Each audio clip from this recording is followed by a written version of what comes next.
Rise and ground, folks. We got another call that just came in. And guys, right now it's relatively cold this week. I believe it's about 72 degrees as a high today. So guys, this is a no AC call. I believe we were out here last fall. This is an existing maintenance customer. I believe it's a crazy setup. I think it's a furnace in the condenser on the roof. And he has two thermostats. It's a 2-zone setup. But he just called in and said that last night he had the thermostat set to like 69, and the room temperature got up to like 75. So yeah, guys, I'm on the way there now to go check it out, and I will see you guys when I get there. I'll see you in a little bit. Peace. All right, guys, I am inside. And this, I don't know if this is EWC or what the brand is, but this is our zone panel. And right now we're on the second floor. This customer has a thermostat on the first floor and the third floor. But I got more info. The customer did say that he did have air blowing out the vents. It just wasn't cold. I just had to go to the truck and get my tool bag. But inside, I just wanted to first verify that we had airflow, which we do. I can hear a fan running right now. And two, I just wanted to look at our safeties to make sure there isn't anything inside that can cause something on the roof or something outside not to work. And they do have a float switch, and the drain pan is bone dry. So that would be a dead giveaway if he had a puddle full of water in that drain pan. That would lead me to believe that something's going on with the drains, or maybe the unit froze up. But yeah, guys, everything's bone dry. And I got both of my thermostats calling. So what I'm gonna do is I'm gonna go on the roof and let's take a look at the unit.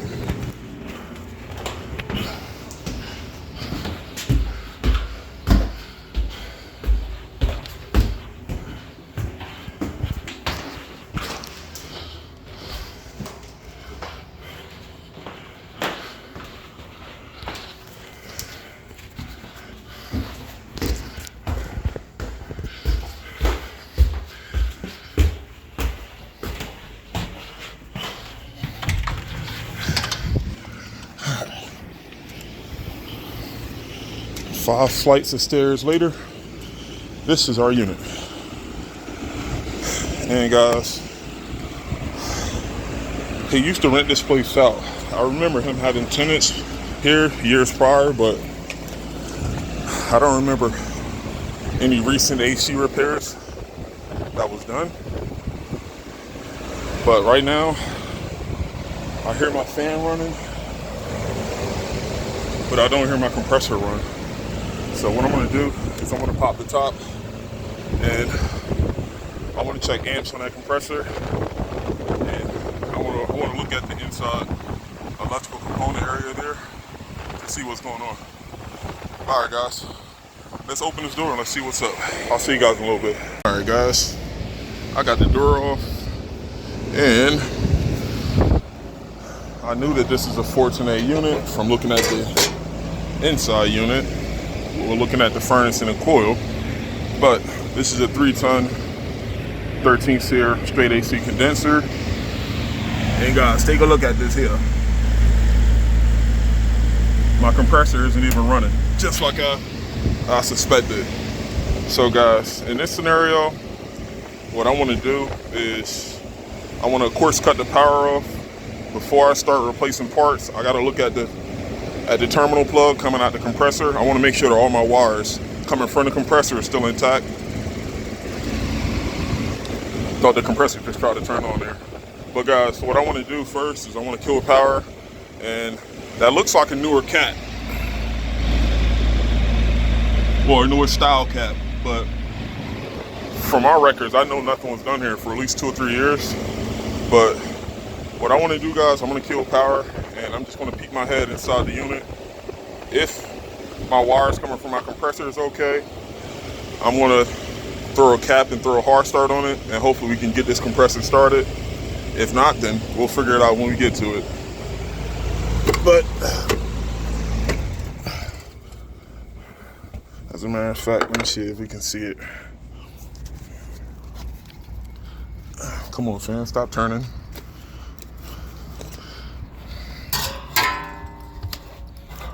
Let's see if I can see this thing here.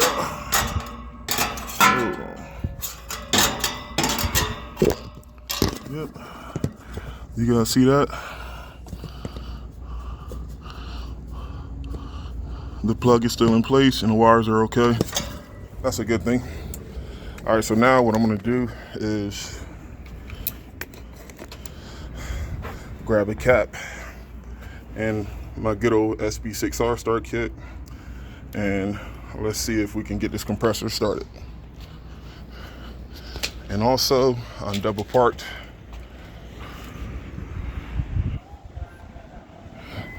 Philly style, baby. No tickets around here. All right, guys. Let me get what I need from the truck, and I'll be right back. I'll see you guys in a little bit. All right, guys. I'm back on the roof. I got my 1-2 punch on top of the unit there, and instantly the connections aren't too bad. There's just webbing. The contactor is the newer one, so I know that my contactor is still in good shape based on the visual. But what I'm going to do is I'm going to clean the terminals off, and I want to pop a new cap, new hard start in, and yeah, fingers crossed. Let's hope this compressor starts up. But yeah, let me do this and let me pop this in, and I'll see you guys in a little bit. Hey guys, I got my 1-2 punch installed, and guys, when possible, I always like screwing in hard start kits. I just don't leave them hanging, because like I said, taking the door off and on after a few years, you don't want, like I said, one of the wires from this hard start kit to get caught up in the door, and now that could lead to issues with the compressor. So I always like screwing in these hard start kits, and there you have it. But just make sure when you guys are screwing in the hard start kits that you don't accidentally hit the condenser coil. So measure twice, cut once, know where you're drilling the hole, and you should be good to go. Now, moving on, I already got my meter around my start winding on the compressor. And guys, I learned this lesson a few times this summer on compressor issues. When I make repairs, when I put the hand on the disconnect, you don't want to be anywhere near the top of the unit, just in case something goes kaboom. Definitely, guys, make sure you're starting this unit not in front of the unit, okay? All right.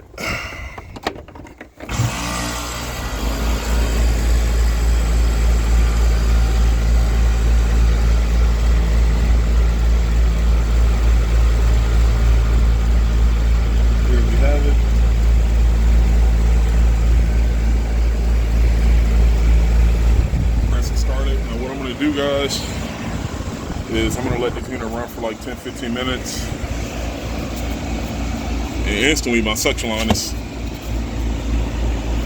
definitely getting cold. That's a good thing. What I can do is I can go downstairs and check my supply temp. But guys, most importantly, I want to look at the amps on this compressor. I just want to make sure my amps don't go up. So I'm gonna keep all that open. And I'm gonna keep my meter on my start winding, and it started at a 6.0 and it dropped down to a 5.98, which is good. But let me see if I got my thermometer here. Hold on. Hold up. Yep. All right, what I'm gonna do, and let me make sure I got my doors closed. Hold on, guys. Yeah, I closed the door. All right. Let's go downstairs.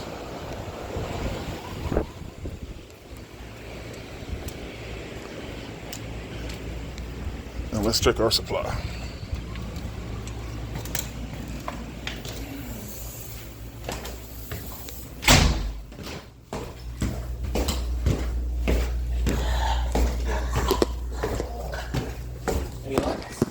I'm actually testing it right now. Yeah.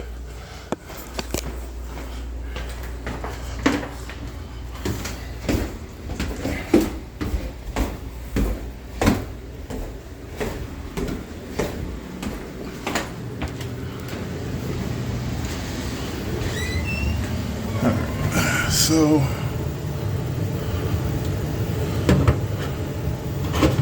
I'm gonna check my supply.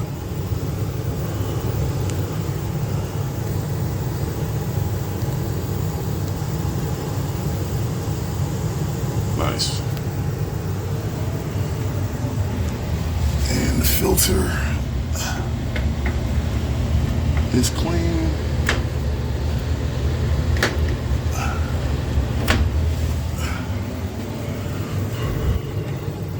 Cool. All right, let me get this filter out of here. I want to look at the other side of this filter. I'll see you guys in a little bit. All right, guys, I'm back on the roof. I spoke to the customer. That filter was a 16 by 25 by 1. It was the right height, but the filter, unfortunately, was too short. The one that's down there, it's like at least 4 or 5 inches deep inside that furnace. I told him instead of a 16 by 20, I recommend putting in a 16 by 25 by 1 filter, and that would make it way easier to replace that filter, because I think right now he's probably gonna have to use like a butter knife, and he's probably gonna have to basically destroy that old filter in order to replace it. And he better hope that it doesn't break apart and mess up the blower motor. So I've seen that situation 100 times. So, and guys, that's a great selling point whenever you guys are out doing maintenances or no AC calls. And like I said, it costs $0 to the customer, and that makes you look better as the technician if you just explain to the customer how filtration works, and most importantly, what size filter to use. Because like I said, guys, there's a reason for technicians and there's a reason for people looking things up on Google. Google is convenient, but unfortunately, guys, what I just told you as far as with what size filter works, it's best to get a trained eye. And like I said, guys, customers do enjoy the fact that you can explain things, and like I said, you make it easier for them in the long haul. Because I know a lot of customers in this scenario, if the filter's too hard to replace, they might not even replace it. And you'll know about it once something breaks. So I definitely don't want to have this customer go through that scenario. I'd rather just be proactive, get the right size filter, and he don't have to deal with this. But yeah, guys, my amps is still around 6, which is great. So what I'm gonna do is I'm gonna pack up here, and I gotta go to the truck and get a 16 by 25 by 1 filter, and we're gonna get this customer squared away. And guys, as a side note, I got a freaking ticket in the mail for like $700 that I didn't even know that I owed. But like I said, out here, as you can see the streets here, sometimes you gotta park where you can. And guys, depends on where you're at. You don't always have the luxury of a parking garage, or if you don't wanna walk 12 blocks. In this case, you gotta do what you gotta do. But yeah, guys, that's why, like I said, in Philadelphia, I feel for you guys that work in New York. If you gotta pay for your own parking, it's kind of stupid. But basically, I didn't even know I owed them money until like they sent the bill. I just had to pay it for like $700, like last week. But yeah, guys, it is what it is, man. But guys, there we have it. No AC. Bag capacitor, I put in, well, no AC, I found the compressor not running. I popped a new capacitor, new hard start kit in, and we're rocking and rolling. And another good tip, guys, if you got a compressor or a fan not working, make sure you check for power first. Don't assume that just because something isn't working, it's a bad capacitor. I see a lot of guys do that all the time. If you got tools, make sure you know how to use them. Use your meter, make sure the unit is getting power, and make sure the component is getting power before you start replacing things. So there you guys have it. I'm gonna pack up. I gotta put that filter in, and I'm gonna get up out of here. Peace out. I'll see you guys on the next one.